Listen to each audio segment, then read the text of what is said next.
এখন থেকে সারা দেশের নিম্ন আদালতের বিচারকদের বদলি, পদোন্নতি ও শৃঙ্খলার দায়িত্ব থাকবে সুপ্রিম কোর্টের হাতে। পাশাপাশি আগামী ৩ মাসের মধ্যে বিচার বিভাগের জন্য পৃথক সচিবালয় প্রতিষ্ঠান নির্দেশ দিয়েছেন হাইকোর্ট।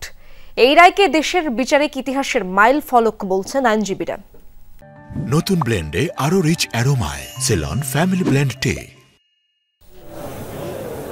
সংবিধানের ১১৬ অনুচ্ছেদ অনুযায়ী নিম্ন আদালতের বদলি, পদোন্নতি, ছুটির বিষয়টি রাষ্ট্রপতির হাতে ন্যস্ত ছিল। তবে বাস্তবতা হলো এই ক্ষমতা প্রয়োগ করত সরকারের নির্বাহী বিভাগ। আইনজীবীরা বলছেন, এ কারণে সরকারের পছন্দ মতো বিচার বা রায় না দিলে বরখাস্তের মতো নানা হয়রানির শিকার হতে হয়েছে বিচারকদের। এক রিট আবেদনের প্রেক্ষিতে এখন থেকে সারা দেশের নিম্ন আদালতের বিচারকদের বদলি, পদোন্নতি ও শৃঙ্খলার দায়িত্ব থাকবে সুপ্রিম কোর্টের হাতে, এমন রায় দিয়েছেন হাইকোর্ট। বাতিল করা হয় বদলি, পদোন্নতি নিয়ে পঞ্চদশ সংশোধনী ও চতুর্থ সংশোধনীর বিধান। এক্সিকিউটিভ ব্রাঞ্চের কাছে থাকে, তাহলে জনগণের অধিকার রক্ষার ক্ষেত্রে নানা ধরনের প্রতিবন্ধকতার সৃষ্টি হয় এবং বিচার বিভাগ স্বাধীনভাবে কাজ করতে পারে না। এবং জনগণের অধিকার নিশ্চিত করা, আইনের শাসন নিশ্চিত করা, এই সমস্ত কারণে বিচার বিভাগের নিয়ন্ত্রণ সুপ্রিম কোর্টের কাছে থাকা উচিত। পাশাপাশি আগামী ৩ মাসের মধ্যে বিচার বিভাগের জন্য পৃথক সচিবালয় প্রতিষ্ঠা করতে সরকারকে নির্দেশ দিয়েছেন হাইকোর্ট।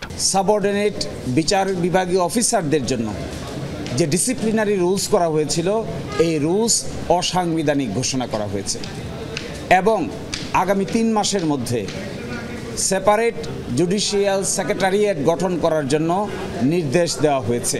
একে ঐতিহাসিক উল্লেখ করে আইনজীবীরা বলেন, আজকের রায়ে নির্বাহী বিভাগের হাত থেকে মুক্ত হলো দেশের বিচার বিভাগ। এই রায়ের মাধ্যমে নির্বাহী বিভাগের করায়ত্ত এবং রাজনৈতিক প্রভাব থেকে আমাদের অধস্তন বিচার বিভাগ মুক্তি পেল।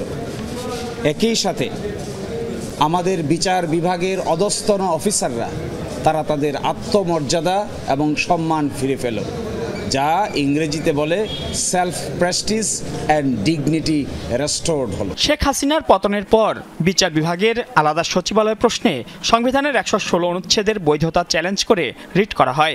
এতে ২০১৭ সালের জুডিশিয়াল সার্ভিসের শৃঙ্খলা বিধিমালার বৈধতাও চ্যালেঞ্জ করা হয়। মাইনুল মারুফ, যমুনা নিউজ, ঢাকা।